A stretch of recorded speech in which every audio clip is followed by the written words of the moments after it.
Buenas tardes a todas, a todos. Eh, en España estamos de vacaciones.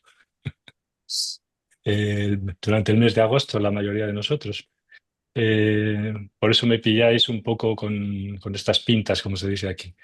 Eh, en el programa del curso hemos tratado de adaptar siempre y de introducir temas actuales. La preocupación de los directores y de los colaboradores es siempre traer temas que sean útiles para el trabajo diario. Es un curso, como habéis comprobado, que está pensado para el quehacer cotidiano y en ese sentido articula de la mejor manera que sabemos hacer la teoría con la clínica. Es una adaptación incluso de la teoría a la clínica. Decía Philip Saslam que la clínica siempre queda, aunque las teorías cambian. La teoría va cambiando, pero la clínica permanece. Podríamos incluso mejorar esa fórmula de Saslam y decimos y podemos decir que la teoría se tiene que ir adaptando y los cambios teóricos prácticamente son adaptaciones a la clínica, cuando algo no cuadra en el quehacer clínico, la teoría se va cambiando, con un poco de retraso, es verdad. Y nosotros también lo vamos haciendo. Y de hecho, introducimos en este curso, el año pasado ya lo hicimos, algunos temas nuevos que le preocupan a todos nosotros y que los alumnos han reflejado así en distintas encuestas, etcétera, etcétera, que son temas relativos a las presentaciones actuales del malestar, presentaciones actuales que realmente siempre hay un fondo, después un debate ahí de si son tan actuales o no son tan actuales, pero vamos a incorporarlas junto con las materias de siempre. Hay algo que queda ahí y hay algo que, se va actualizando. Y en ese sentido, la presentación de hoy de Maxi Cenarola del Hospital Álvarez pues va a enriquecer este curso. Toda la gracia y todo el mérito de este curso es justamente entrar, transmitir a los alumnos esta trabazón entre la clínica y la teoría y que esto que se dice aquí tenga un reflejo en el quehacer de todos los días. De manera que esperemos con esta intervención hoy de Maxi Cenarola y de otras personas que hemos invitado para esta ocasión, vaya enriqueciéndose este curso y vayamos todos aprendiendo. Y lo mismo sucede también, y con esto termino, con la articulación que hay entre los docentes y los que están detrás de las bambalinas, Fernanda y José Sananes, tratando de articularlo todo lo demás, presentándolos, mejorando la presentación de los casos y estableciendo una relación mucho más estrecha con los alumnos. Eso no tiene precio. Entonces, vamos a ver si lo conseguimos y le deseo tanto a Maxi como a los participantes después, a mi amigo Gustavo Ingalina del Hospital Tobar García, lo mismo que a otra residente que ha estado aquí hasta hace unos días, extraordinaria, por cierto, Martina Kleiner, que presenta caso junto, supongo, con alguna colega más de allí.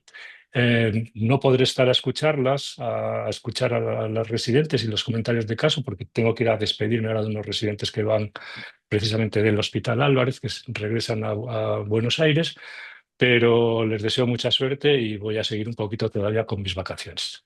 Así que muchas gracias. Bueno, gracias, José María. Buenísimo. Bueno, unas palabras breves para darle comienzo a la clase. Maximiliano Cenarola es quien va a estar a cargo de la clase de hoy. Em, Maxi es psicoanalista, es docente de posgrado de la Facultad de Psicología de la Universidad de Buenos Aires. Es psicólogo clínico del Hospital de Día de Psicosis del Hospital Álvarez en Buenos Aires, y es ex coordinador del equipo de violencia del área de consultorios externos del mismo hospital, y es secretario del capítulo de Filosofía y Psicoanálisis de la Asociación Argentina de Salud Mental. Bueno, personalmente yo vengo trabajando hace algunos años con Maxi y me parece que además de su experiencia en el área en el equipo de violencia, bueno, tiene un recorrido muy interesante, tanto clínico como de lectura, así que para nosotros es un gusto tenerlo tenerlo en el curso, así que bueno, Maxi, muchas gracias por tu disposición a participar hoy. Vamos a tomarnos el mismo tiempo, unas 2 horas, y quizás al final pueden escribir algunas preguntas en el chat y yo voy a intentar recuperarlas para transmitirlas y ordenar un poco la cosa. Bueno, cuando quieras. Bueno, gracias gracias José María por la invitación. Eh, es un gusto para mí desde muchas dimensiones. Yo trabajé en Suma hace algunos años, así que es una muy linda manera de volver. Es una institución muy linda para trabajar. Eh, bueno, espero que lo que podamos conversar hoy nos sirva. La veo ahí a Mili. Ella pensaba que se iba a deshacer de mí cuando terminó Bueno, y ahora lo lamento por ella. Eh, bueno, me parecieron muy pertinentes las palabras introductorias de José María, porque lo que yo tendría para comunicarles hoy, si lo tuviera que resumir, lo diría de esta forma. Em, una perspectiva clínica de la violencia. Em, y digo una perspectiva clínica porque no va de suyo que em, lo que haya que hacer con la violencia sea clínica. Entonces, me parece que primero tendría que declarar para no pecar de ideología como lo trabajaba el Tusser, tendría que declarar cuál es el campo desde el cual yo podría tener algo para decir sobre el problema de la violencia, de manera tal que por lo menos se pueda contextualizar, más allá de si las afirmaciones son correctas o no, desde dónde se ha recogido el material para afirmar lo que se pueda llegar a afirmar.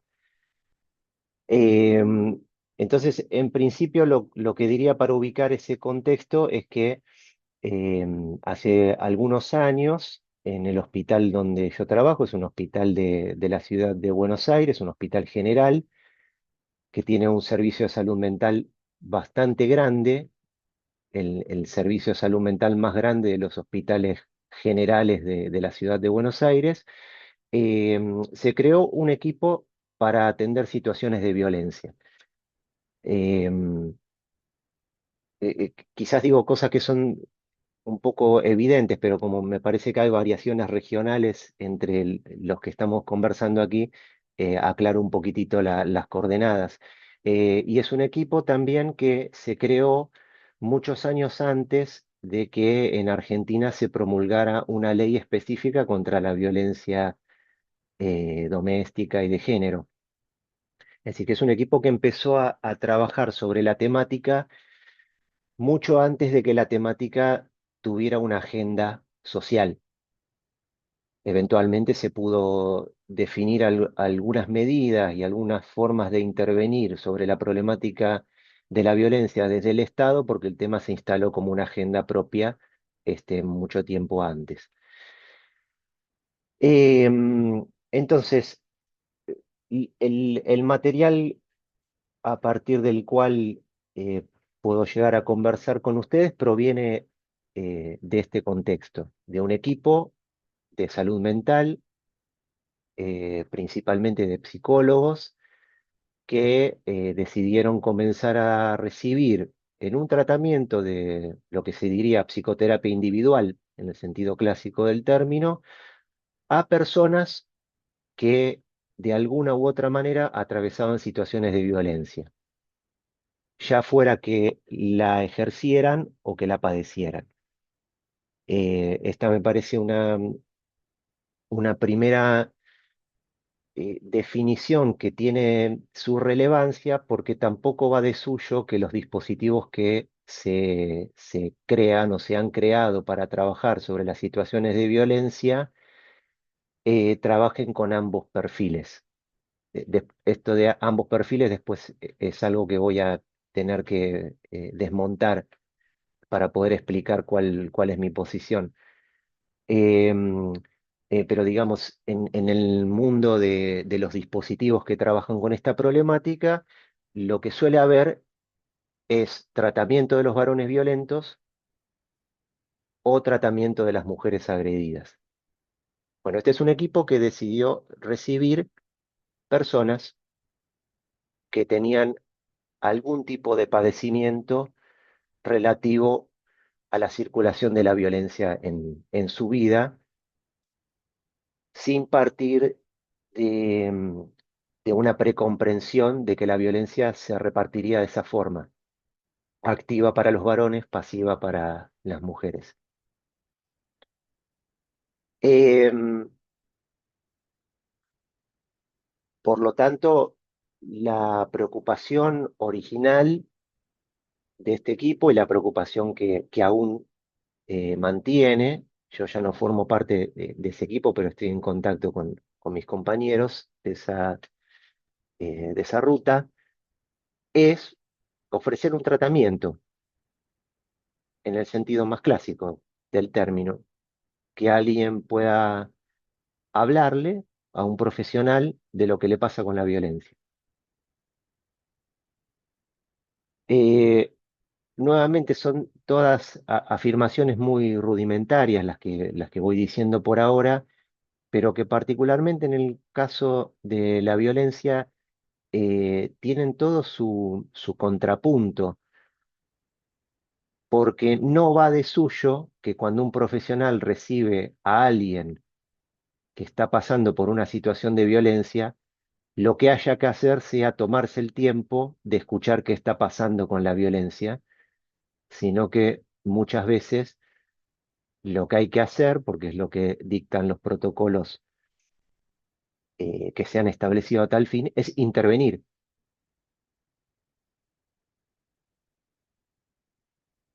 Por supuesto que estamos lejos de decir que eso no es algo que haya que hacer en algún momento de la fase de la violencia que está en juego. Em, de hecho, hay dispositivos específicos para intervenir en el momento en el que la cosa ocurre.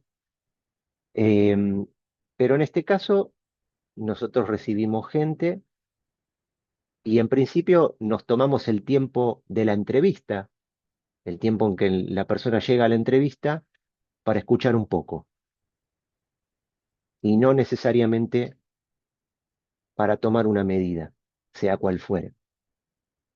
Entonces, lo que puedo contarles tiene que ver con la posibilidad de un grupo de profesionales que se pudieron tomar el tiempo de escuchar lo que a la gente le pasaba con la temática y a veces haciendo cálculos de cierto riesgo, ¿no? De hasta dónde tomarse el tiempo para escuchar, cuándo dejar de escuchar y proponer algún otro recurso. Bueno, después nos vamos a meter un poquito en el detalle de esto.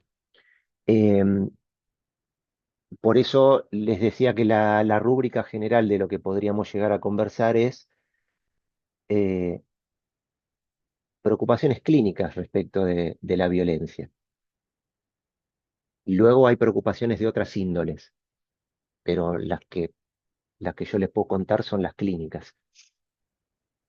Eso como para que luego ustedes ponderen por ustedes mismos el alcance de lo que puedo llegar a decir. ¿Mm?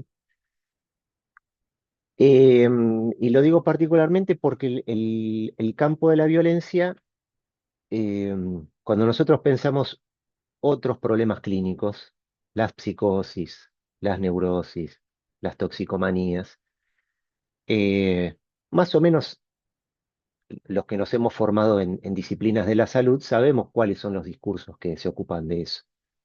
La psiquiatría, la psicología, la neurología en algunas situaciones, bueno, etcétera.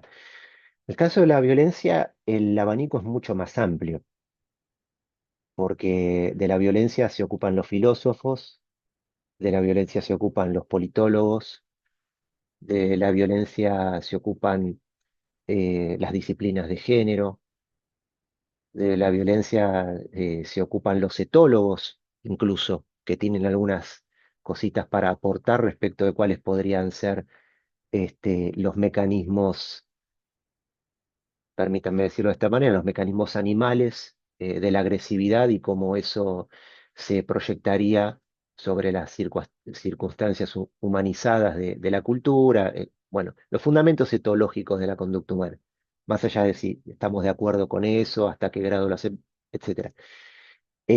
Quiero decir que es un tema en el que muchos discursos tienen algo para decir. Y es importante poder definir cuál es la extensión de lo que uno tiene para decir, de un lado y del otro, porque un filósofo podría tener muchas cosas para decir sobre el problema de la violencia e incluso podrían ser cosas que a nosotros como clínicos nos orienten. De hecho, luego les voy a contar un poquito cómo me orientó por lo menos a mí el trabajo de Hannah Arendt sobre la violencia. Ahora, si le mandáramos al filósofo a su casa un caso de violencia para que lo trate, quizás el filósofo diría, bueno, no, mis conceptos no me alcanzan para intervenir sobre una situación real. Bueno, en nuestro caso, lo mismo. Lo que yo les puedo llegar a decir quizás no alcance para resolver el problema de la violencia a nivel social, ni siquiera para orientar medidas o propuestas de medidas que se deberían tomar a niveles más estructurales. Pero sí quizás nos permitan pensar un poquitito cuáles podrían ser las dimensiones de padecimiento subjetivo que podríamos encontrar en una consulta por violencia. Em, Independientemente de que luego, más allá del campo de aplicación, más allá de cómo pueda uno aplicar lo que aprende en el cruce de los discursos, eh, de que lo que uno puede tener para contarle al compañero de otro discurso le pueda iluminar su propio pensamiento. A mí me iluminó mucho más Hannah Arendt que los textos que tenía a mi disposición sobre psicoanálisis de la agresividad o de la violencia, por ejemplo. Lo cual no quiere decir que esos textos no funcionen, simplemente a mí el que me sirvió de resorte fue un texto de filosofía política. Em, y todo esto es particularmente importante porque por lo menos aquí em, el tema de la violencia no es simplemente un campo de estudio para disciplinas que lo abordan más o menos abstractamente, sino que es un problema del Estado. Más específicamente es un problema de salud. Más específicamente aún es un problema de salud mental.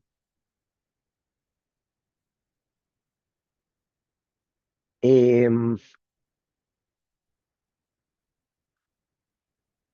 Bien, entonces me empiezo a meter un poco en la cuestión. Em, eh, Tengo muchas cosas para decir al respecto.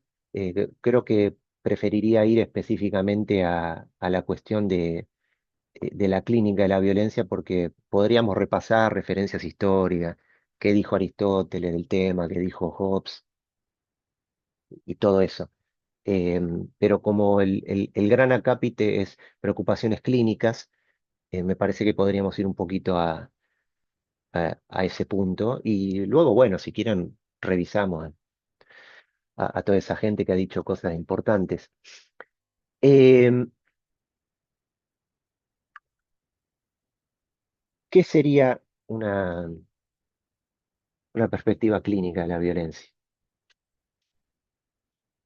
Em, yo pienso que una perspectiva clínica de la violencia puede tener algo que enseñar por lo menos en dos grandes polos del problema. Puede tener algo que enseñar respecto de la violencia como una posibilidad humana, de la cual nosotros recogemos algunas facetas en las entrevistas. Es decir, podemos ubicar en un caso fenómenos de violencia, como podríamos ubicar en otro caso fenómenos de alcoholismo, fenómenos elementales. Bueno, cualquier variedad clínica que estemos acostumbrados a localizar en el despliegue de una subjetividad. Bueno, en ese mismo sentido podemos ubicar esto y luego a partir de ahí tenemos toda una serie de ponderaciones por hacer. Por ejemplo, podríamos preguntar, ¿la violencia podría ser un campo clínico como la psicosis, como las toxicomanías? ¿Podría tener un diagnóstico propio? Bueno, después vamos a ver si nos podemos meter en eso. Pero en principio la violencia podría ser una posibilidad humana, es una posibilidad humana. Simplemente antes era algo que no se llevaba a la consulta, porque no se hablaba de eso. En el otro polo, y esto es algo que a mí me interesa particularmente, la cuestión de la violencia es algo que nos puede enseñar mucho sobre la posición que conviene al analista. Es decir, tratar casos de violencia, lo voy a decir así en términos un poco gimnásticos, es algo que puede vigorizar la posición del analista.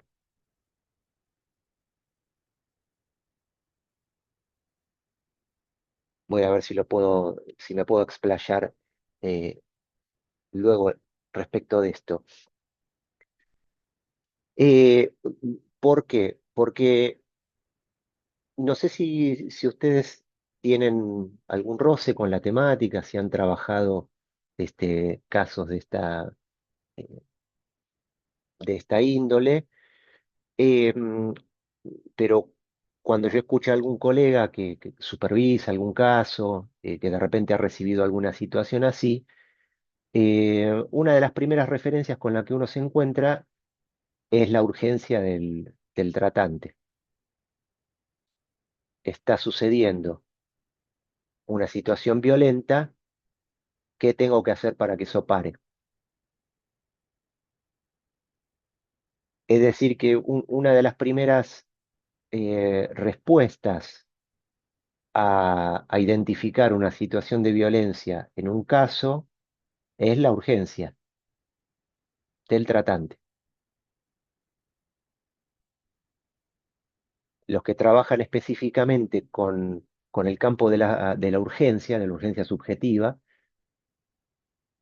eh, Lacan también trabajó ese problema, saben que es muy sencillo que la urgencia del paciente se convierta en la urgencia del profesional, porque hay algo en la presentación de aquel que está urgido por la angustia que mueve un poco a la desesperación del profesional para poder hacer cesar el estado de inquietud en el paciente.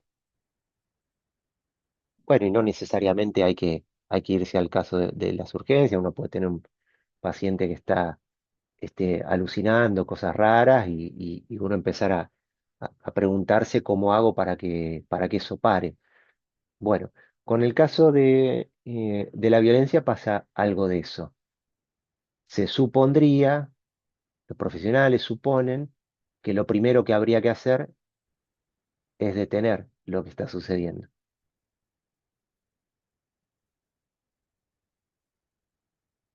Se entiende en términos lógicos que si cada vez que uno recibe un caso así se ocupa de que eso se detenga, ¿cuál sería la forma en la que eso se detiene? Separando a la gente, ¿no? Habitualmente separando al agresor del agredido.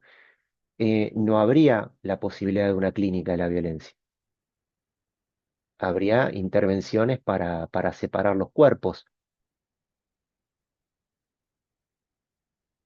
Del mismo modo que tampoco habría clínica de las toxicomanías, tal como lo entendemos en la orientación lacaniana, si cada vez que alguien trae un problema con un fármaco,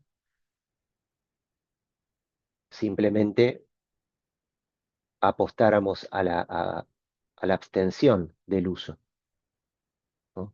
Si todo nuestro tratamiento se depositara en la posibilidad de separar al sujeto de aquello que lo arruina, no tendríamos propiamente una clínica del caso en cuestión. Como tampoco tendríamos una clínica de la neurosis si cada vez que el neurótico nos viene a contar qué le falta, nos la arregláramos para conseguirle lo que le falta. Y bueno, yo ya te conseguí la novia. La consulta se termina acá, ¿no? Tenemos una clínica de la neurosis porque después que le conseguimos la novia, el niato viene y dice, che, pero ¿sabes qué? El tono de rubio no me convence del todo. Me dice, che, pero me costó un montón. Bueno, a ver, vamos a buscarte una con... Y cuando le encontramos la que tiene el tono de rubio, dice, bueno, pues esta coge un poquito del pie izquierdo. Bueno, entonces tenemos una clínica de la neurosis porque sabemos recibir una y otra vez lo que falla. Bueno, podríamos tener una clínica de la violencia si pudiéramos soportar el despliegue de eso que llamamos violencia. Y yo lo digo así y eso ya hace sonar un montón de preguntas, ¿no? Pero yo no estoy siendo un poco eh, descuidado permitiendo que en un caso se siga desplegando una determinada... Bueno, hago la pregunta porque sé que ustedes son muy cordiales y no me la van a hacer y además porque José ya dijo que iba a gestionar las preguntas, pero la hago yo para incomodarme a mí mismo. Hago la pregunta entonces. ¿Eso es negligencia? Después vemos si lo respondemos. En principio, no podríamos tener una clínica de este tema si no pudiéramos soportar algo de esa repetición. Eh, y entonces, de alguna manera, poder hacer una clínica de la violencia quiere decir, para el practicante, poder soportar la repetición de la violencia.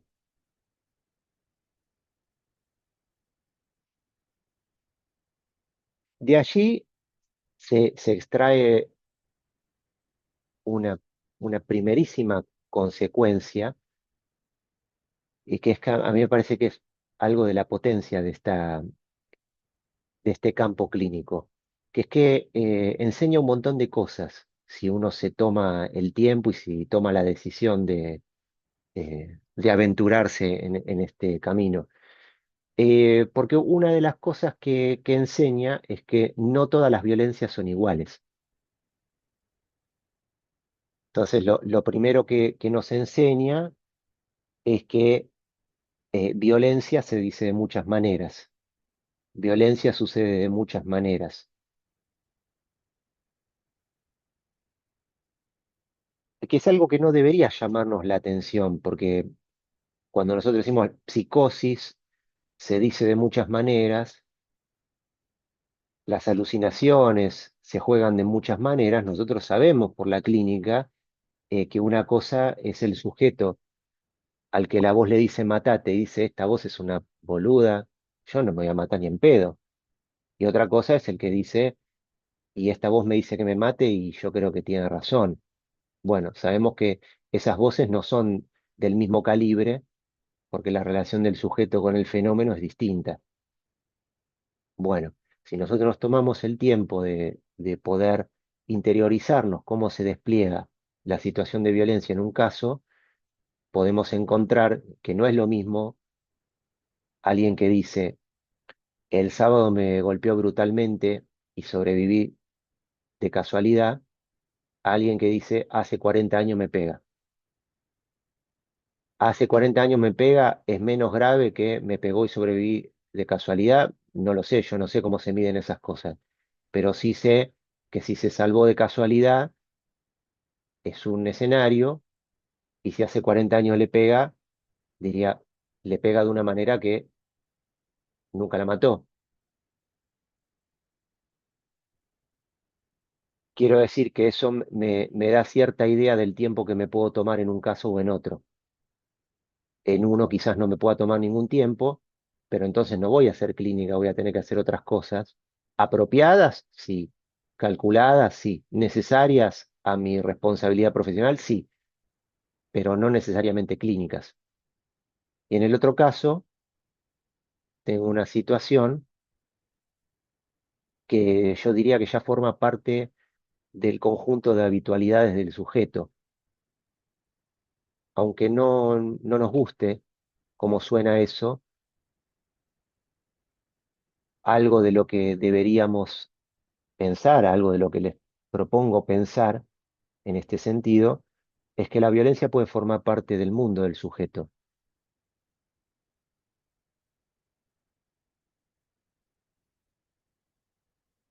Yo no sé cómo, no sé en dónde están ustedes, en qué parte del mundo están, porque José me dice que este es un curso internacional y entonces es algo muy importante, pero acá eh, ahí me muestran un mate, eh, como diciendo estamos en la... Pero el mate no dice dónde estamos, puede haber un mate en Etiopía, pero voy a suponer que el mate decía estoy en Argentina. Bueno, acá cuando se habla de cuestiones de violencia, sobre todo en el mundo profesional, en general todo es sinónimo de gravedad y de urgencia y de intervención inmediata. De todo lo que les estoy diciendo em, tiene que ver con la posibilidad de poder descompletar esas homonimias, ¿no? O sea, básicamente lo que podría decirles hoy es un trabajo de, de equivocar equivalencias entre los términos. Entonces, una primera idea es que uno podría tomarse el tiempo y que además, lógicamente, tomarse el tiempo es la condición de una clínica de la violencia. Luego, que violencia no es en singular, es en plural, pero no en plural como se dice, bueno, está la violencia simbólica, la violencia material, la violencia económica, la violencia verbal, la violencia física, sino que la manera en que la violencia se empalma en una vida tiene distintas declinaciones posibles.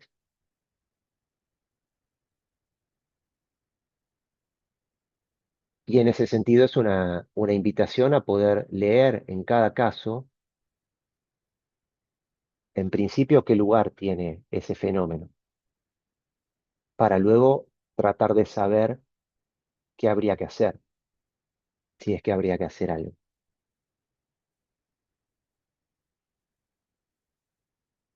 Em, Siguiendo en esa misma línea, si uno se tomara el tiempo, si decidiera tomarse el tiempo y escuchar a la gente que está atravesando algo de eso, otra de las cuestiones que habría que conmover un poco es la distribución de la actividad o de la pasividad respecto del ejercicio de la violencia, en el sentido de los que agreden son varones, los que sufren son mujeres. Si uno se tomara el trabajo de recibir un caudal suficiente de gente, estoy seguro que la estadística diría eso, incluso la estadística de un equipo como el que yo trabajé. Pero eso no representaría la totalidad de los casos. Y entonces ahí hay dos problemas. El primero es que por más que la estadística diga algo estadístico, eso no debería ser para nosotros eh, un buen argumento para no interrogar. Es decir, que porque la mayoría de los varones agreden, entonces son agresivos, porque son la mayoría. Y entonces no habría nada que hacer con eso. O al revés, porque la mayoría de las mujeres son agredidas, no habría nada que hacer con su posición de víctima, ¿no? Es decir, que a lo sumo a nosotros nos alcanzaría para decir cómo se distribuye más o menos una cierta correlación de atributos, varones agresivos, mujeres agredidas. No sería para nosotros más que el punto de inicio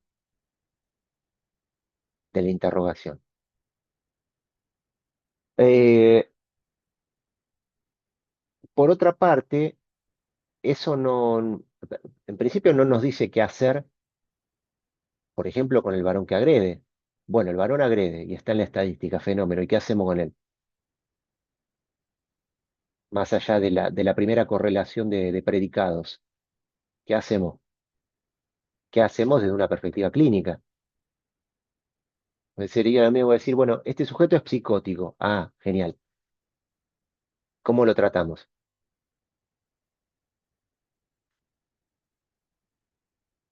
Y también del otro lado, ¿qué hacemos con los casos que no se avienen a la estadística? ¿Qué hacemos con los varones que son golpeados? Son los menos.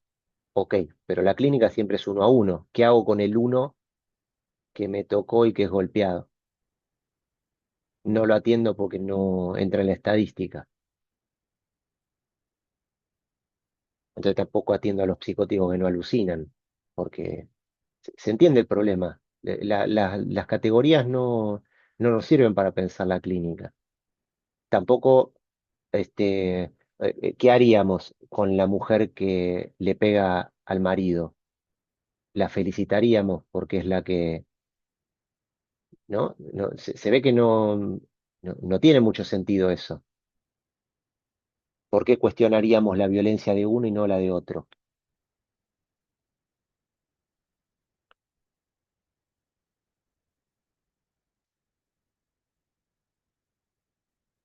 Entonces, ya que fui por ahí, sigo articulando por ahí. Em, si hay una clínica posible de la violencia, eso quiere decir que no podemos descansar eh, en los clichés del campo, más allá de que esos clichés tengan un fundamento estadístico. Porque luego lo que nosotros tenemos que hacer es ver en cada quien qué significa eso. Y ahí se aprende mucho también. Y ahí es donde les decía antes que para mí la lectura de Arendt fue muy importante, porque una de las dificultades que le salen al paso al profesional cuando trata de abordar esta problemática, e incluso es una dificultad que formatea algunos dispositivos que trabajan con esta cuestión, es la de identificar violencia con poder.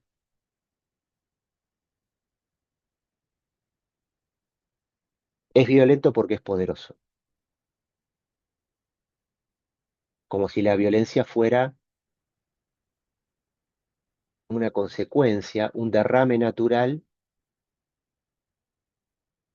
de una cierta forma de ser. Como es poderoso, es violento.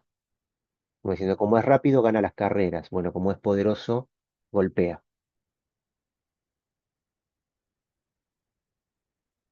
El trabajo que hace Hannah Arendt, en ese sentido, a ella le interesa el problema de la violencia de una perspectiva política, de filosofía política. El trabajo que hace Hannah Arendt es muy importante a mi juicio y nos abre un montón de vías en la problemática clínica porque ella desacopla violencia y poder.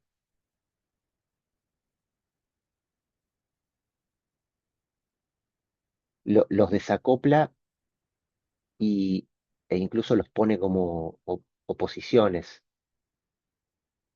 Lo que ella plantea es que cuando el poder opera, es silencioso. El poder es el silencioso acatar un cierto juego de normas. Pongan la palabra que quieran, ahí no me interesa. Eh, Porque ¿cuándo ven ustedes al Estado ejercer violencia? ¿El Estado dispone del ejercicio de la fuerza? Sí, claro, para eso están los cuerpos militares del Estado. Pero ¿cuándo utiliza el Estado el poder de la fuerza? Responde Hannah Arendt, cuando ya no tiene poder.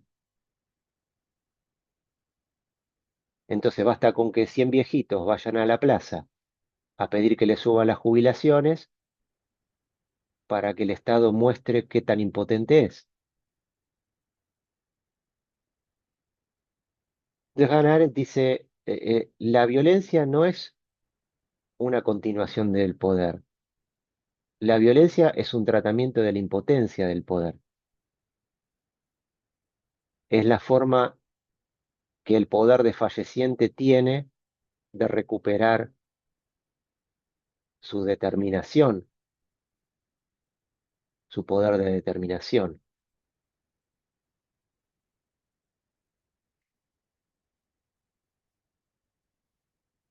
¿Se entiende la lógica, no? De eso. Si no pego porque soy fuerte, pego porque soy débil.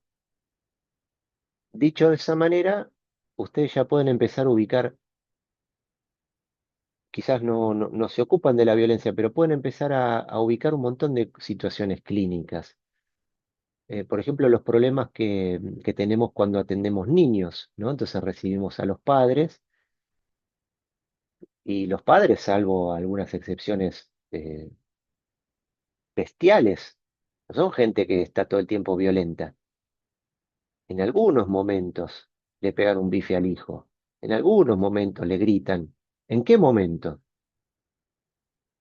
Y si uno se pone a tratar de rastrear en las entrevistas con los padres en qué momento acontece eso, encuentra que son los momentos donde lo que podríamos llamar la autoridad parental no produce los efectos que los padres creen que debería tener.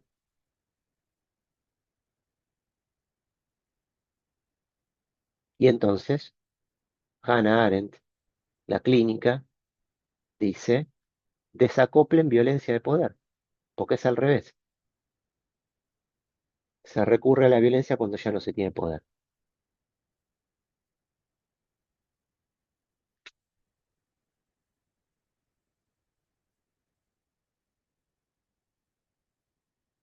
Eso, ¿por qué es importante, me parece? Porque eso nos permite meternos en algo que es estrictamente clínico, psicoanalítico, diría, pero clínico en sentido ampliado. Digo, me parece que es una coordenada también para el trabajo de la psiquiatría, que es frente a qué coordenada el sujeto produce un determinado fenómeno. Porque si no lo pensamos así, lo que tendríamos que postular es una especie de visión continuista de la violencia. Se es violento todo el tiempo, o al menos todo el tiempo en términos potenciales. Todo el tiempo podría uno sacar del bolsillo la violencia que tiene como simple despliegue de su fortaleza. Pero eso no es lo que vemos en los casos. Lo que podemos ver en un caso es un sujeto que está descompensado y cuya conducta no se aviene a ningún tipo de coordinación psicomotriz. Lo que podríamos ver en un caso es una fuga maníaca que dura varios días, pero no encontramos a alguien que está 4 días pegándole a la esposa. Lo que encontramos es que alguien se pone violento ante X, siendo X la coordenada que nosotros deberíamos poder recomponer en el caso para que el sujeto ubique ante qué responde con violencia. Ante qué responde con violencia, y nosotros agregaríamos entre paréntesis, no necesariamente para decirle al paciente, de modo que ante eso mismo quizás pueda responder con otra cosa.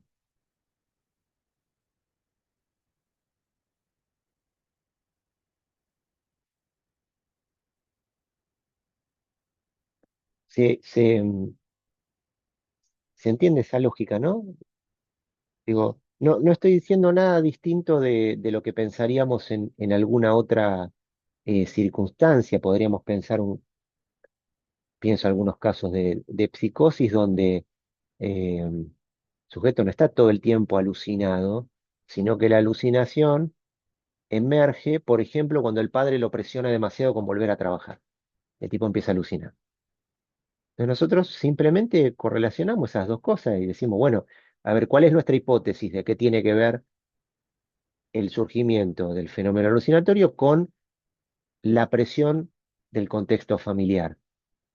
Bueno, quizás con el material del caso nos podemos hacer alguna idea y alguna idea que nos permite intervenir sobre la presión familiar, sobre el sujeto, lo que fuera, pero parece haber una correlación. Bueno, aquí es lo mismo.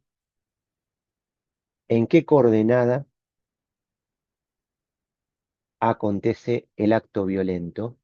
Incluso cuando todos podríamos estar de acuerdo que eso que llamamos un acto violento es un acto violento. Digo, incluso si no dudáramos de que eso que está pasando se llama violencia,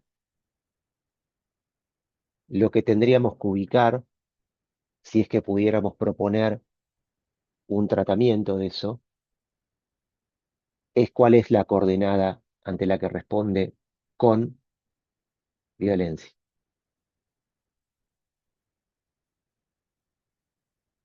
Entonces, digámoslo como le decía Hannah Arendt, simplemente la violencia es un recurso con el cual se repara la impotencia.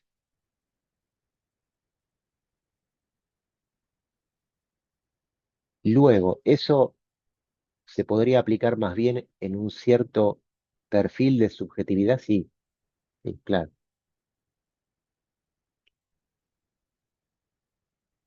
Pero tomemos por ahora lo que parece más notable del problema de la violencia y es los que ejercen violencia, ¿no? Em,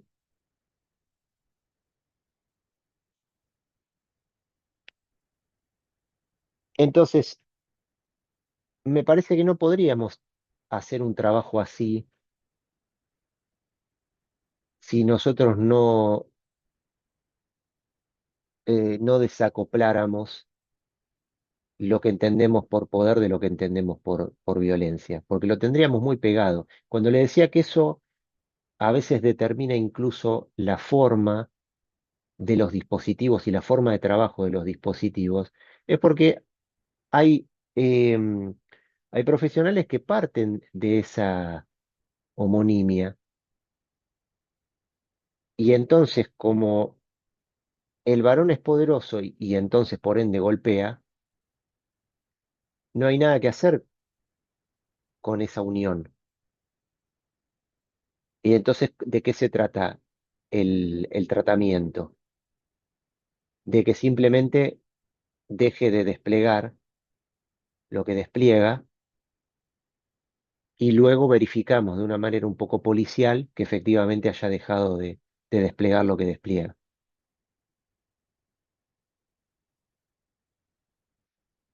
Me gustaría decirles que es algo que acabo de inventar, lo que les digo, pero no es algo que acabo de inventar, es algo que he visto funcionar. Del mismo modo que en otro campo se ha inventado padrinos para verificar que el sujeto no recaiga en la conducta dañina. Entonces lo acompañamos el resto de su vida porque toda su vida va a ser un enfermo. Bueno, cuando hacemos del poder y de la violencia algo coextensivo, tenemos muchas chances de eternizar el problema.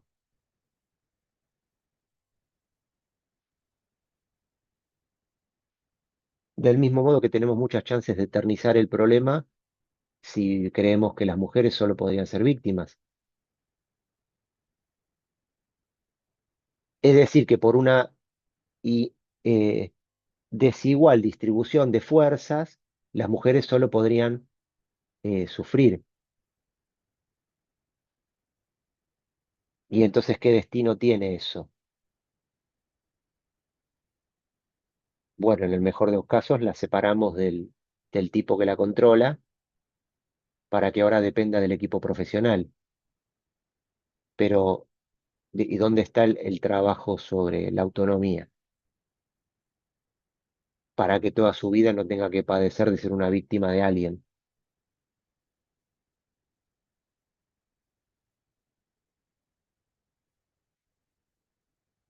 Entonces, bien podemos ubicar que hay algo de lo estadístico que fundamenta estos dichos, pero no puede ser para nosotros más que el punto de partida de lo que tenemos que conversar. Nunca el punto de llegada y por supuesto nunca una promesa. Si hay algo que hacemos como analistas es mostrar el vacío del ser. A nadie le creemos que es una víctima, a nadie le creemos que es tan potente.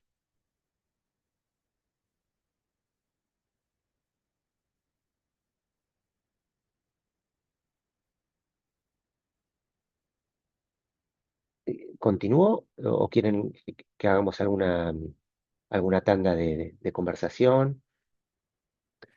Podemos, ¿eh? Podríamos. Sí, Como si ustedes quieran. quisiera alguien hacer alguna pregunta, podemos hacer una pausita ahora, si no, avanzamos. Mira, me parece que Juan, sí, ¿no? Juan, adelante. Si les pedimos que sean breves, adelante, Juan. Claro, sobre esta desacoplamiento o este desacoplamiento de violencia y poder y el ejemplo citado del caso de los jubilados en Buenos Aires, cuando empezó la represión a este grupo, el gobierno estaba poderoso. Es decir, no era una muestra de impotencia. Bueno, ahí tenemos un problema. Ahí tenemos un problema. Y es lo que trabaja Hannah Arendt. Porque nosotros podemos llamarle a eso poder, pero no conviene que le llamemos a eso poder. Porque cuando le llamamos a eso poder, arrugamos. Perdón, no sé si es un término demasiado comprensible. Cuando nosotros le llamamos a eso poder, retrocedemos frente a eso. Y es lo que pasa cuando viene la mujer y en las primeras vueltas de lo que conversa, eh, lo que dice espontáneamente es, eh, este hombre me domina. Resumo, este hombre me domina. Ahora uno le da las suficientes vueltas de análisis a la cuestión y la mujer llega a decir, yo vine a decirte en un principio que este tipo me dominaba, pero este tipo es un estúpido que no se puede lavar los calzones. ¿Cómo es que yo le tenía miedo a este tipo? Entonces, ¿quién es el otro? Bueno, me parece que lo que dice Hannah Arendt es muy importante, porque si nosotros creemos que eso es poder, no tenemos otra cosa que hacer más que tener miedo. Entonces, lo que dice es, consideremos la posibilidad de que la violencia más bien provenga del punto en el que el otro no puede responder. de que no sabe que... Por supuesto que si te pegan un tiro te matan. Por supuesto que si te pegan una trompada mal dada te matan. No, no, pero no es eso lo que está en juego. Lo que está en juego es que cuando nosotros escuchamos al sujeto que supuestamente sería poderoso, lo que encontramos más bien es una debilidad extrema. Pongo algunos ejemplos como para que esto no sea tan abstracto. Eh,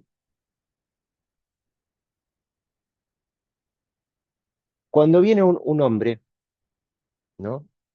Y nos cuenta que le pega a la mujer, y nosotros tratamos de ubicar dónde acontece eso, ¿no? De repente nos podemos encontrar con esto, y yo lo encontré muchas veces. Em, el tipo se engancha con una mujer que no parece tener demasiados deseos. Una mujer que está ahí en la casa, que le crió a los pibes, que no tiene amigos, que a lo sumo va a ver a la vieja a tomar un mate, y que después está disponible para él todo el día. Pero de repente la mujer empieza a hacer algún movimiento. De repente se empieza a cuidar estéticamente, o quiere empezar a estudiar algo, o alguna cosa que al tipo le hace signo de tiene deseo por algo. Ergo, la empieza a fajar. Bueno, ahí tenemos la coordenada que necesitamos. ¿Cómo podríamos decir de ese hombre que es tan poderoso cuando no puede soportar que su mujer pueda desear algo que no sea él? ¿Con un golpe la puede matar? Sí, claro. Pero si una mujer te clava un cuchillo en la oreja, también te mata. El cuerpo tiene sus coordenadas. ¿Pero eso quiere decir que el sujeto es poderoso?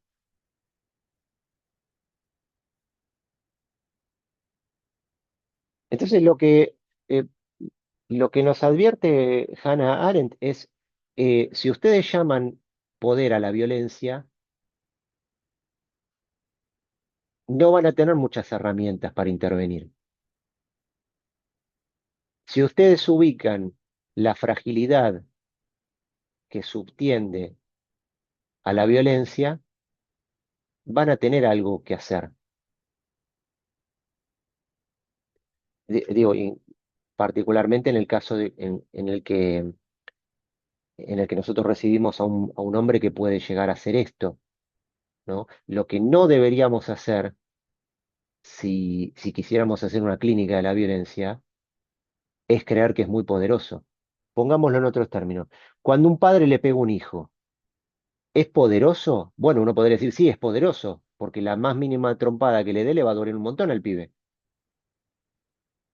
Pero eso es un padre bien puesto en su posición. Si el padre le pega al hijo cuando el hijo le está diciendo yo no quiero hacer esto que vos me estás imponiendo, ese es un padre bien ubicado como padre. Me parece que es muy importante separar eh, la violencia del... O sea, la violencia puede ser cruda, sí. Puede ser dura, sí. O sea, el acto violento es contundente, pero no proviene del poder.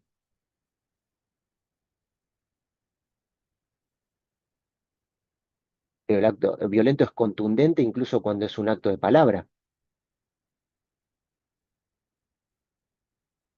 En otros casos, por ejemplo, luego les desarrollo un poco eso, pero eh, en la línea de cuál es el resorte ante el cual se reacciona con violencia, lo que uno puede encontrar, lo cual es una cuestión muy controversial, ahora cuando se las diga van a entender por qué, cuando se responde con violencia a una provocación verbal.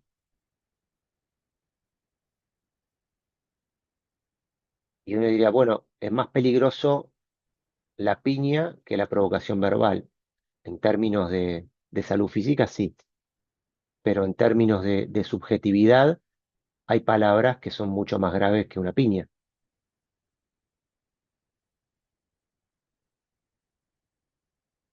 Ahora, se dan cuenta que para poder decir todo esto habría que sacudirse algunas verdades eh, sociales incluso, que nos permitan poder escuchar un poco mejor la, la característica de los fenómenos con las que trabajamos. Entonces sí, uno podría decir, en ese momento el Estado es poderoso. Sí, claro, porque si yo quiero resolver un problema en mi casa, no tengo 24 gendarmes en el patio a los que les digo, che, muchachos, acompáñenme que tengo que resolver un problema con el vecino. No, el Estado sí. El Estado dice, bueno, manden 100 gendarmes y caguen el palo a los viejos. Pero si nosotros pudiéramos ubicar eso en una lectura política, en una lectura estrictamente política, difícilmente entenderíamos que eso es una muestra de robustez política. ¿Se entiende la cuestión? Eh, e incluso, si quieren, lo podríamos plantear de otro modo. Eh, lo que Hannah Arendt estaría proponiendo es, hagan la experiencia de los dos lados, vean qué experiencia pueden hacer cuando analogan poder y violencia, y vean la experiencia que pueden hacer cuando los desacoplan. Y vean qué tan lejos se puede llevar en el pensamiento o en la intervención cuando parten de una premisa o de la otra, ¿no? Fíjense, fíjense. Del mismo modo que te pueden decir, bueno, las mujeres son víctimas. Bueno, ¿qué experiencia de pensamiento y de intervención se puede hacer partiendo de esa base? ¿Y qué experiencia se puede hacer conmoviendo una posición que perfectamente puede ser de víctima? Y todos podríamos estar de acuerdo en que alguien es víctima de una agresión, pero ¿qué experiencia se puede hacer si consideramos que no hay forma de salir de ahí por una distribución desigual de capacidades? ¿Y qué experiencia se puede hacer si desacoplamos feminidad de víctima? Yo tomé una decisión hace un tiempo y opero desde una cierta coordenada, pero cada cual puede hacer ese ejercicio y ver hasta dónde llega, ¿no? Me parece que la potencia del planteo de Arendt viene un poquito por ahí. Me parece que había algunas intervenciones, no las llegué Sí, si querés a recuperar. podemos recuperar un par. Carlos Arias decía, se busca disciplinar, que no se extienda la protesta. Leo otra y si quieren tomar la palabra, adelante. La otra es de Virginia Benítez Sigaud, que dice violencia como conducta aprendida para instituciones como familias y gobiernos. ¿A eso se refería? No sé si querés, Maxi, que tomen la palabra y pregunten, que es por ahí mejor. Sí, Dale. quizás si podemos hacer una glosa, puedo entender un poquito mejor la pregunta. Bueno, si quieren, Virginia o Carlos. Bueno, ¿qué tal? Buenas tardes. Hola. Sí, hola. Sí, el tema de la violencia, ya sea, yo me refería como conducta aprendida, sobre todo en cuanto al seno familiar, ¿sí? Que en una familia donde el padre generó violencia o la madre, donde hay un cierto tipo de trato que muchas veces se naturaliza y se repite, digo, ¿no? Como conducta natural, que está bien que yo le pegue a mi mujer o está bien que le pegue a mi hijo, es lo natural, es lo común, ¿no? Eso que tal vez también se puede ver a veces en los gobiernos, o ya sea el que va a una marcha que supone que lo van a reprimir, y el que va a poner orden en la marcha que supone que tiene que ejercer violencia llegado el caso, ¿no? Y no la evita. A eso me refería yo. No sé si eso era Claro. lo que contaba el compañero recién cuando preguntó por lado de la marcha de los jubilados. Mm, claro.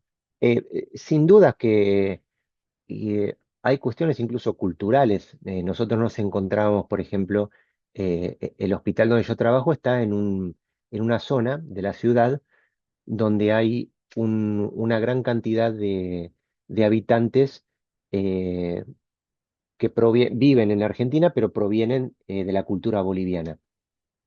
Y claro, entre ellos es como una cuestión asumida que se le pega a la mujer, y sobre todo que uno se emborracha, le pega y después se va a dormir. Es como digamos, el deporte del sábado. Em, y bueno, hay que reconocer que hay formas culturales de eso. Ahora, el problema es que cuando nosotros interrogamos a fondo a un sujeto, eh, uno puede ubicar, bueno, yo le hago, por ejemplo, yo le trato a mi hijo como mi viejo me trataba a mí. Y si nosotros sacáramos una foto o filmáramos cómo trata al hijo y cómo el padre lo trataba a él, en términos objetivos podríamos decir sí, es la misma conducta. Pero eh, si nosotros interrogáramos a fondo al sujeto, que el tipo le haga al hijo lo mismo que su padre le hacía a él, no quiere decir que la razón por la cual él le hace eso al hijo sea la misma razón por la que el padre le hacía eso a él. La conducta puede ser la misma, pero el resorte psicológico no necesariamente es el mismo. Y si nosotros le apuntamos al resorte psicológico, ya no nos interesa la repetición. Sería como decirle a un juez, mire, yo le pego a mi hijo porque mi padre me pegaba a mí. Bueno, fenómeno, vas en cana igual. No tiene eh, por eso hay algo esto va para otro lado, pero hay algo de la noción de la repetición que la gente, aunque no lea Freud, la entendió y la utiliza. Dice, bueno, pero esto es una repetición. Está bien. Y, o sea, la repetición lo único que nos dice es, hay una causa que indagar.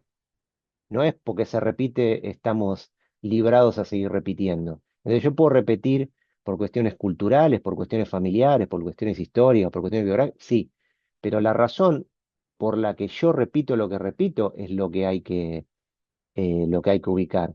Si no, bueno, son estilos. Bueno, sí, son estilos con los que se podría vivir, pero en términos clínicos lo que nosotros tendríamos que ubicar es la causa de eso. Y nada prueba que la causa por la que uno hace algo con alguien sea la misma causa por la cual alguien se lo hacía a uno. Y aunque uno haya vivido eso, eso tampoco justifica que uno lo siga haciendo, ¿no? Digo, porque si no las categorías se empiezan a pisar de una manera rara. Nosotros decimos, no se le pega a los hijos. Bien, pero hay niños que son golpeados. Ahora, cuando el niño es golpeado y nosotros decimos es víctima de la violencia del padre, estamos todos de acuerdo. Ahora, cuando ese niño cumple 18 años y le empieza a pegar a alguien, ¿qué hacemos ahí? Decimos, bueno, pero fue una víctima de su padre. No, decimos, ya tiene 18, le vamos a hacer pesar la misma responsabilidad que le hacemos. Se dan cuenta que hay un punto donde la cosa vira de sentido y la repetición, sobre todo en la clínica, no nos sirve para mucho, ¿no? Em, Carlos creo que tiene la mano Simpson arriba. Sí, pero era solamente que me hizo pensar lo que decías en que en el caso concreto del ejemplo que estabas poniendo de la represión a los jubilados, también hay un mensaje a la población en ese acto violento. De decir, para que no se extienda la violencia, que quizá la protesta, perdón, que también va a debilitar en el futuro la posición del gobierno, hay un mensaje a la población y que también me parece como parte de la debilidad. Me hizo pensar solamente eso. Por supuesto que sí. Pero insisto, esas son muestras de impotencia, ¿no? Pensémoslo perdón, pensémoslo en otro campo. ¿Uno ama o no ama? Uno es amado o no es amado. Yo podría ser amado en un momento y en algún momento notar que ya no soy tan amado como antes. Podría ponerme violento para fantasear con que voy a seguir siendo amado. O si soy un poco más inteligente, podría ponerme violento, ya no para fantasear con que voy a seguir siendo amado, pero sí para garantizarme que el que esté al lado mío esté conmigo por miedo. Pero eso ya no es amor. Bueno, cuando interviene la violencia, el fenómeno original ya cambió de signo, ¿no? Hay estados que no recurren al ejercicio de la violencia ni como paliativo ni como mensaje. Son estados robustos que tienen políticas sociales que se desarrollan durante decenas de años, que no han cambiado en gran medida su forma. Son sociedades silenciosas. Las sociedades más ruidosas son las sociedades eh, frágiles. Y Hannah Arendt dice, bueno, ustedes van a creer que Estados Unidos es un país potente. Bueno, tiene una gran industria, tiene armas nucleares. Bueno, consideren que Estados Unidos es un país potente y vean hasta dónde llegan con ese pensamiento, ¿no? Eh, Quizás a nivel político se torna un poco más difícil ubicar eso, porque tendríamos que hacer un análisis estrictamente político. Por ejemplo, eh, la gente se está dando cuenta de que China es una potencia. Y ahora China empezó a mostrar todo lo que hizo. Y de pronto nos dimos cuenta que China domina el mundo. Eso es poder. No es tirarle una bomba atómica a alguien para mostrarle. No, lo de China es poder. Bueno, eso. Cuando el poder funciona, no se escucha. Maxi, ¿te parece tomar breve Carlos y Tina y avanzamos? Claro. Adelante, Carlos. Hola, muchas gracias. Yo eh, hablo ahorita desde Toronto, Canadá, donde esta idea de que hay un otro poderoso y hay víctimas es como el pan de cada día, ¿no? Entonces me parece muy interesante lo que dice, muy importante lo de desacoplar violencia y poder. Lo que no entiendo es por qué darle tanto peso a este concepto si no es un concepto clínico. Y sobre todo pensando que a la base, si más allá de Hannah Arendt, lo que predomina aquí en la concepción de las víctimas, de las minorías, es más bien la idea Foucaultiana, ¿no? De poder. Y si nos remontamos, pues el concepto de poder en Foucault tiene la misma semilla que en Lacan desarrolla la lógica del superyo. Entonces, bueno, un poco eso es lo que está en mi cabeza de como ¿qué queda si luego de desacoplar también nos deshacemos de la idea de poder que viene más de lo político, de lo social, para centrarnos en cómo abordarlo desde lo clínico con conceptos clínicos? Ujú. Me gustaría Está bien. escuchar. Gracias. Gracias, Carlos. Está muy bien. Sí. Em, no es un concepto clínico, es cierto. Es cierto. Pero es un concepto subjetivo. Es un concepto de la subjetividad. Em, yo lo tomo como, eh, digamos, lo digo en estos términos, lo tomo como una advertencia, en el sentido de lo que advertía Lacan respecto de la comprensión. No comprendan que la violencia viene del poder. No pues si lo comprenden ya no tienen nada que interrogar. Si no lo comprenden, pueden empezar a interrogar y darse cuenta que este que se muestra tan malo es un bobo, ¿no? Y al revés también. y que esta que se muestra tan dócil no es tan dócil. Eh, entonces sí, no es un concepto clínico en el sentido que Freud no, o sea, no tenemos eh, una estructura clínica que tenga que ver con el poder,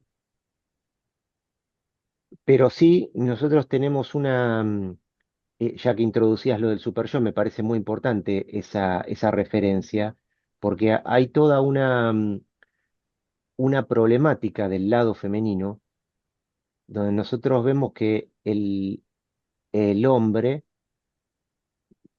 encarna el super yo, básicamente porque es mucho más tranquilizador tener un super yo de carne y hueso que tener un super yo que no está referido a nadie. No sé si ustedes han hecho esta experiencia en sus análisis, pero hay toda una primera parte del análisis donde uno le echa la culpa a la gente que lo rodea. Mi mamá no me dio tal, mi papá no me deja hacer tal cosa. Y hay un momento donde a uno se le borran los personajes. Dice, no, no es mi vieja, no es mi viejo, no son mis hermanos. Es esto que no tiene cara. Es enloquecedor eso. No poder atribuirle a un ser de carne y hueso una función psicológica. Lo que nosotros vemos en muchos casos es cómo para resolver algo, ahí ya nos metemos un poco más en los detalles clínicos, para resolver algo de una descompensación en el sujeto, se recurre a buscarse a alguien que encarne el super yo. Y entonces ahí se ve cómo funciona la relación de poder. La relación de poder es una relación de sumisión al varón, a lo cual llegarían los discursos como la sociología, la filosofía, el género, solo porque el sujeto no ha resuelto su relación con el super yo. Cuando Lacan advierte en el seminario 10, el objeto A, les propongo que lo piensen como algo que cae, y luego, a partir de identificar al sujeto al objeto como caído, ubiquen la operación de retenerlo con la mano, entiendan también que eso que se puede retener con la mano puede ser el super yo más feroz. Esa es la relación de poder que nosotros tenemos que poder develar clínicamente de por qué una mujer está todo el tiempo al lado de alguien que la arruina. Como diciendo, para separarse primero del hombre tendría que separarse del super yo. Eso, estrictamente en términos de la conceptología psicoanalítica, ¿se llama poder? No, Lacan no lo llama así, pero es la base de lo que nosotros desde otra perspectiva llamamos una relación de poder. Si la clínica tiene alguna potencia para poder resolver problemáticas de género, no la tiene a nivel de medidas del Estado que de arriba hacia abajo repercuten sobre todos los individuos. La tiene en el uno por uno. ¿Cómo le podemos decir a un legislador, bueno, che, tienen que hacer una ley para facilitar que la gente se desapegue del super yo? No, no, ¿cómo se haría eso? No, no sé. En la clínica sí, ¿sí?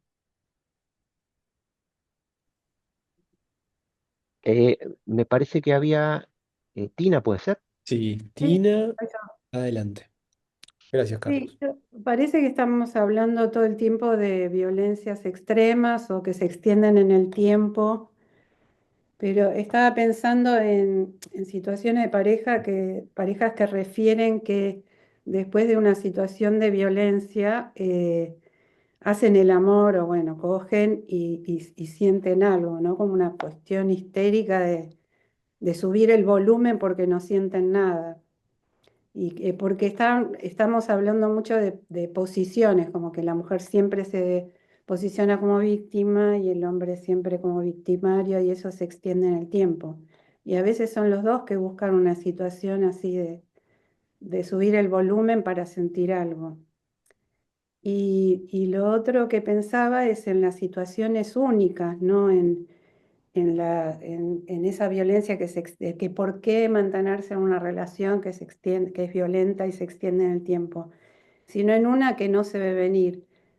Y que a veces las mujeres se pueden sentir empoderadas, pero a mí la ficción de que hay una igualdad de poder no me parece válida. Porque a veces en una sola situación, esa situación de mujer que, o sea, que está en igualdad de condiciones del hombre, se disuelve en una sola situación. Estaba pensando en esas dos cosas. Ujú. Ok. Bueno, lo que decís me hace sentir un poco menos solo, porque decís algo que para mí es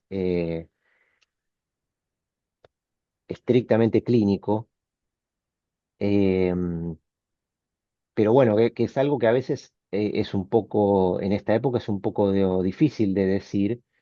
Me refiero específicamente a la primera cuestión, que podría haber una satisfacción sexual en un acto violento, pero lo hay. En todos los casos, no, pero en algunos sí. Y entonces, eso se llama violencia de la misma forma que se llama violencia otras formas que estuvimos explorando. Bueno, sí, se llama violencia, sí, pero el significado para el sujeto es el mismo, No. porque entonces uno hace la pregunta, eh, ¿por qué separarse de algo que es la condición de un placer? Bueno, esa pregunta ya es un poco más común. ¿Por qué separarse de algo que me daña? Bueno, todos en coro diríamos, porque daña, claro. ¿Por qué separarse de algo que me da placer? Bueno, pero me daña. Bueno, pero me da placer.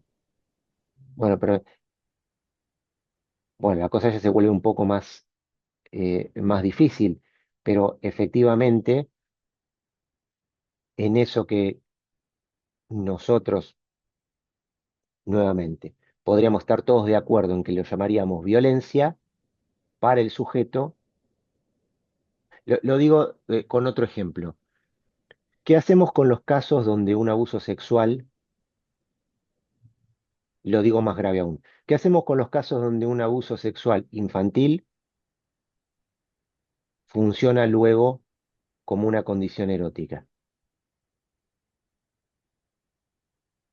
¿Qué hacemos con la persona que dice, bueno, a mí me pasó esto, pero lo que yo me doy cuenta es que necesito que se reproduzca algo de esa experiencia para poder acceder a un goce sexual? ¿Qué decimos? No, mire, no diga eso porque no está bien. Bueno, es otra situación. En ese sentido, digo que la clínica nos ayuda a descompletar consignas que vienen de otra parte. Bueno, si eso es así, en principio es así. Y en todo caso nos invita a pensar si en esa situación hay algo sobre lo cual intervenir. Pero lo que quiero decir es que hay muchos discursos para los cuales esa descripción basta para definir un curso de intervención. Sí, no, pero no me refería a que hay que separar a los sujetos de esa violencia, sino que esa es la punta del ovillo. Podría ser una punta de ovillo, una coordenada para ubicar. ¿Por qué hacen eso? Te hablo de peleas con golpes y qué sé yo, y que después se resuelven en una cama. Claro, claro. Sí, y uno podría tomar la secuencia y hacer la lectura como la haría Freud. Bueno, es la previa, ¿Sí? ¿no? Bueno, pero si es la previa, nosotros tenemos que incidir sobre eso en términos de tratamiento, porque a eso lo llamamos violencia, o en principio tenemos que advertir con el sujeto que esa es la previa de un encuentro, porque eso no tiene la forma eh, de otros pasajes que estuvimos comentando, no tiene la forma de te fajo para amedrentarte para que no salgas, ¿no? Entonces, a eso me refería cuando decía violencia es en plural. E incluso habría que ver si a eso lo llamamos violencia como llamamos la violencia del amedrentamiento o del disciplinamiento, como mencionaba un compañero recién. Entonces, sí, sí.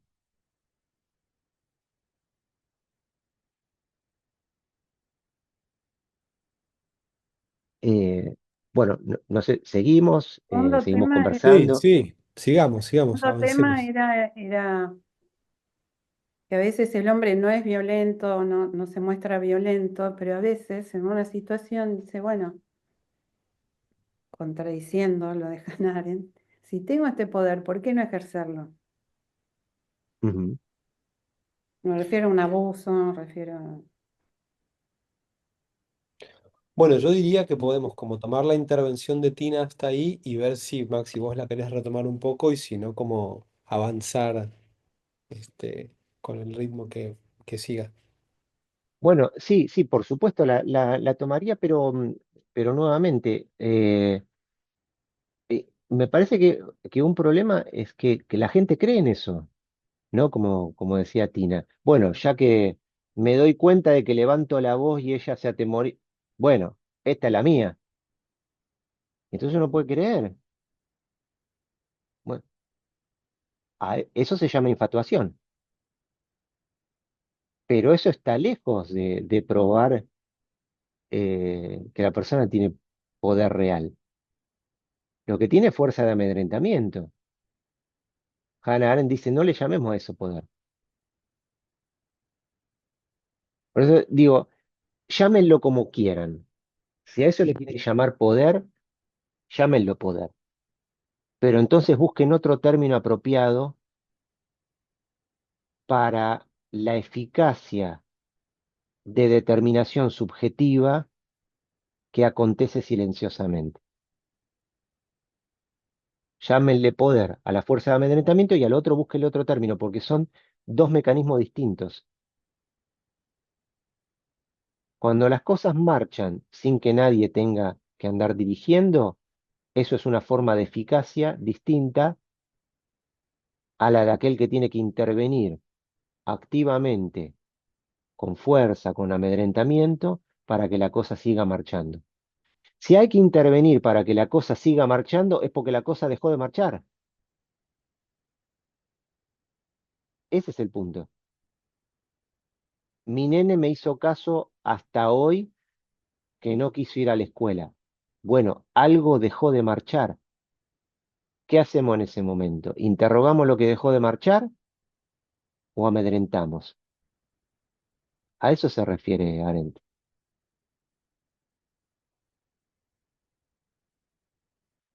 Ahora hay que cuidar un poco lo que decimos porque hay un jovencito entre nosotros. Tenemos que tratar de Hacemos lo que enseñarle podemos, categorías.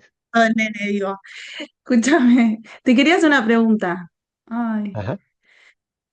porque me es inevitable como pensar como que esta clínica de la violencia, cómo atraviesa como las distintas clínicas como las que trabajamos, como cómo pensarlo desde la neurosis, desde la psicosis, ¿no? Como que me parece que es conceptualmente distinto también. No Ujú. sé. Claro, claro. Por eso,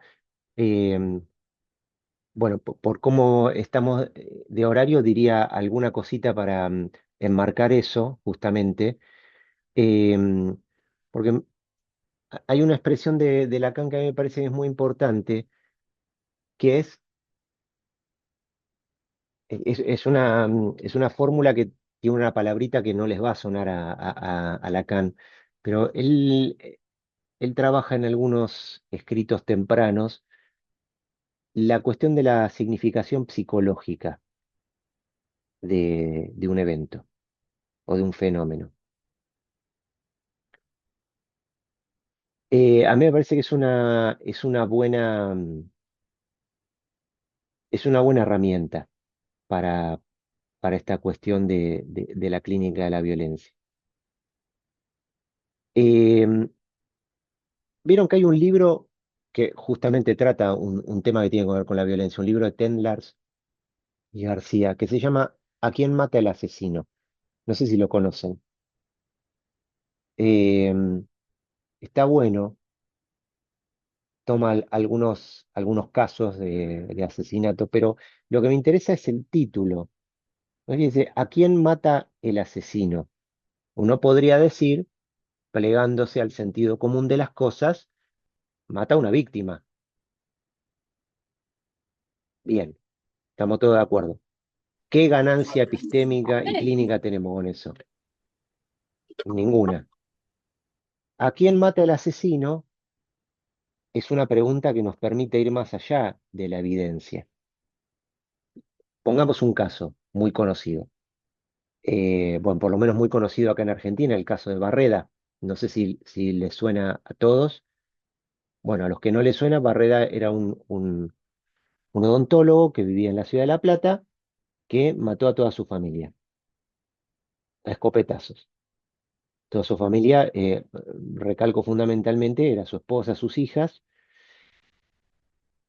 Entonces uno podría decir, ¿a quién mató Barreda? A su familia, obvio.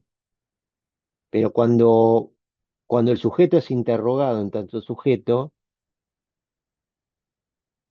la reconstrucción que uno puede hacer es lo que él mata, matando a su familia, es la fuente de las voces que lo injurian.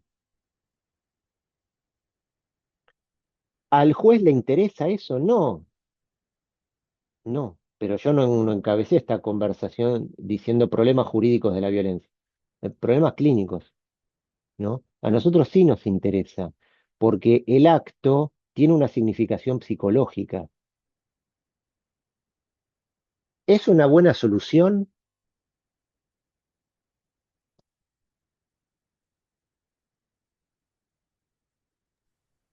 Algo pasó ahí con el sonido. No. Tiene que cambiar de parlante porque sacó los ¿Ahora se audífonos. escucha? Ahí va. Ahí va. Me quedé sin batería en los auriculares. Em, para Barreda es una solución exitosa en los términos de la significación psicológica, porque con ese acto él regula el fenómeno que lo perturba. ¿Qué hace el juez con eso? No sé, problema del juez, yo no soy juez. Pero si tuviera que escuchar a ese sujeto, diría, bueno, resolvió. ¿A qué precio? Tampoco soy el sujeto, el precio lo pagará él sabrá. Ahí está nuestro campo de estudio. Entonces, con la misma lógica, uno podría decir, ¿a quién le pega el violento? Y hagamos todas las preguntas que se declinan a partir de ahí. ¿Qué cree conseguir el violento cuando le pega a quien le pega? ¿Qué regula el violento cuando le pega a quien le pega? ¿Qué gana cuando le pega a quien le pega? ¿Qué pierde cuando le pega a quien le pega? Las preguntas que tienen que ver con la significación psicológica del asunto.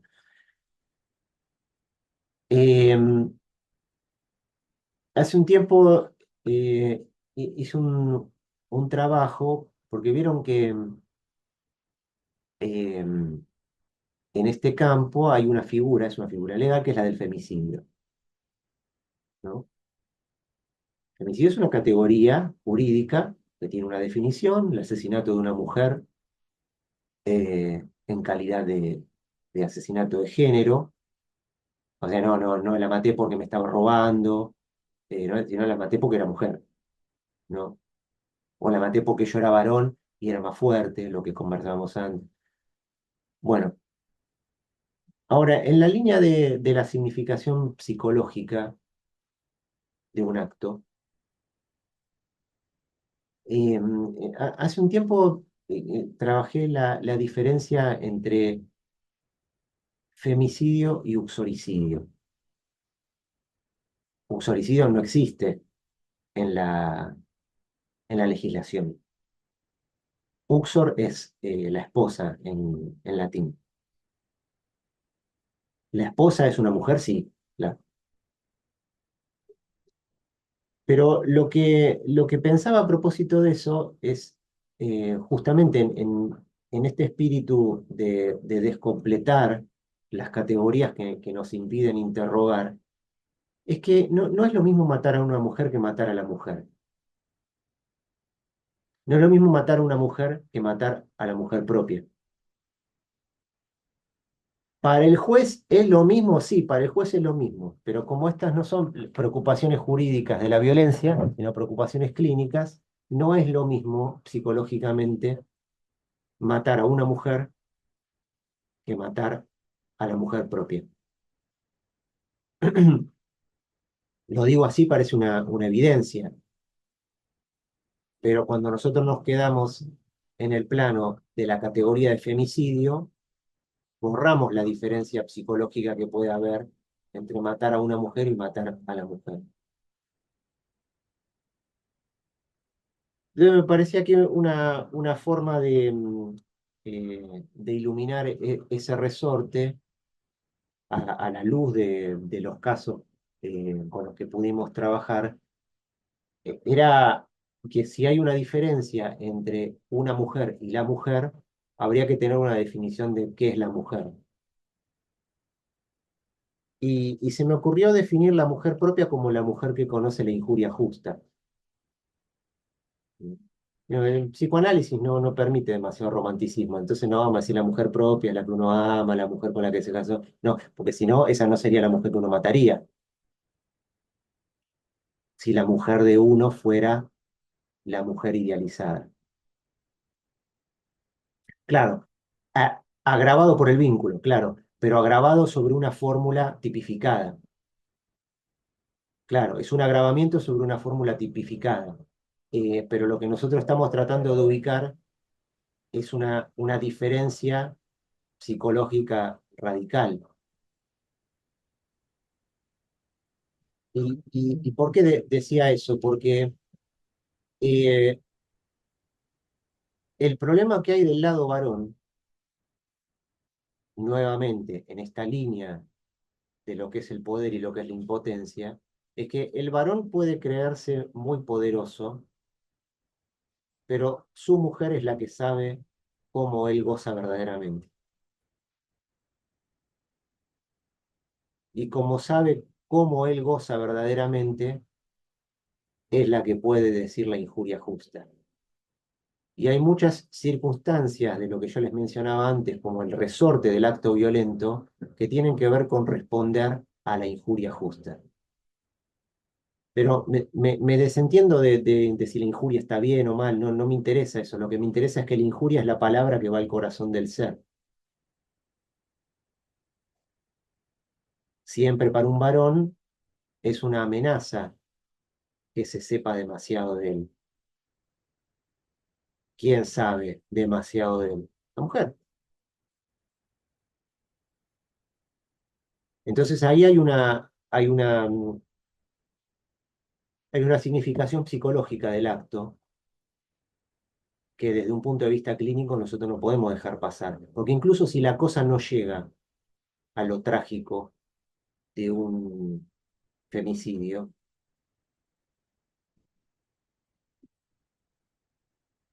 las barreras le decían Conchita, exactamente, exactamente.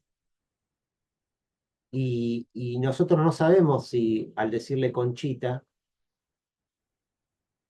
no sabían algo de su posición sexuada. Entonces, hay algo de... Y es muy interesante también para pensar este tema, que al final funcionó como un leitmotiv, no pensé que iba a retomarse tanto en la conversación, pero el varón puede creer que posee a una mujer. Por eso dice mi mujer. Por eso decimos la mujer propia, es decir, la mujer de la cual cree uno haberse apropiado. Y entonces uno puede seguir con todas las declinaciones. Si es mi mujer, entonces la tengo en el bolsillo. Y el problema está en que esa cosa que tengo en el bolsillo y de la cual yo creo que me adueñé, de repente sabe más de mí, de lo que yo pienso. Y además me lo dice. Entonces uno se adueñó de algo que resultó ser una trampa mortal. Entonces, ¿vieron cuando Freud dice, el matrimonio perfecto es el del... ¿Victoria está hablando? Dice en un mensaje. No. Bueno, yo ya estoy con fenómenos. No pasa nada. Alguno me podrá. José, llamame en 10 minutos y me haces la receta. Cuando Freud dice el matrimonio perfecto es el del hombre con la botella, se refiere a esto. La fantasía del varón es tener a la mujer como la botella en el estante, hacer uso de ella cuando quiere, dejar de hacer uso de ella cuando quiere, volver a dejarla en el estante y sobre todo que hasta que no la vuelva a necesitar, la botella no le va a pedir nada. Donde vieron esos chistes de gimnasio. Los varones van al gimnasio y después se van a dar una ducha y empiezan a contar chistes. Entonces cuentan el chiste. O la mujer perfecta, la que después de coger se convierte en una pizza. Primero la coges, después te la morfás y ni te habla. Bien. La mujer propia es la que termina de coger y te empieza a hablar. Bien. Entonces, matar a esa mujer no es lo mismo que matar a cualquier otra mujer que no conoces. En ese sentido, digo que nada de eso se puede advertir si no hacemos clínica de la violencia. Y entonces, en el mismo sentido, retomo algo de lo que decía Mili. ¿Será lo mismo entonces lo que hace un sujeto psicótico cuando se pone violento que lo que hace un sujeto neurótico cuando se pone violento? Habrá que hacer clínica de la violencia y ver si la violencia de los psicóticos tiene el mismo sentido psicológico que la violencia de los neuróticos o que la violencia de los perversos.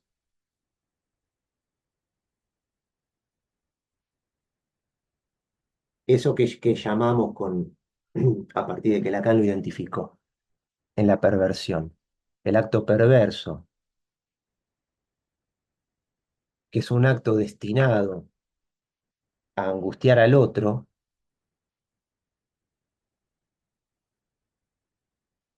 por supuesto que es un acto que muchas veces puede tener un componente violento. Pero fíjense la complejidad de lo que es el psiquismo. Tomemos un ejemplo de perversión clásico, el cura pedófilo. Bueno, ¿dónde suelen abusar los curas de los chicos? ¿En la iglesia? ¿Porque les queda cómodo? No, porque es el lugar donde Dios los va a mirar con más atención. Entonces, el juez que dice, yo tengo que juzgar el acto lesivo, claro, pero para el sujeto la significación psicológica de eso no tiene que ver con la violencia ejercida sobre el niño, ni con el placer sexual que puede encontrar en ese acto, sino en que eso está direccionado al otro, al que angustia. Entonces, estamos en un plano muy distinto de lo que son las preocupaciones de otros discursos. Eventualmente, ante eso, ¿nosotros qué tendríamos que hacer? Bueno, cada cual verá, pero digamos, sin ir a ejemplos extremos, hay todo un campo en el que hay matices en el que se puede intervenir clínicamente. Y ahora para decir algunas cosas que no son tan dramáticas, por lo menos en la experiencia que tengo yo del trabajo en ese equipo y de mis compañeros de ruta, eh, la verdad que a nosotros y a los pacientes nos ha ido muy bien y hemos logrado resolver situaciones de violencia que tenían la forma de una repetición. Pero las veces que se resolvió no fue por la intervención directa en el sentido de la separación, sino por la elaboración de eso que conversábamos recién a partir de una intervención de Carlos, de de cuál es la función que ocupa el otro, incluso con su violencia, en la vida de cada uno.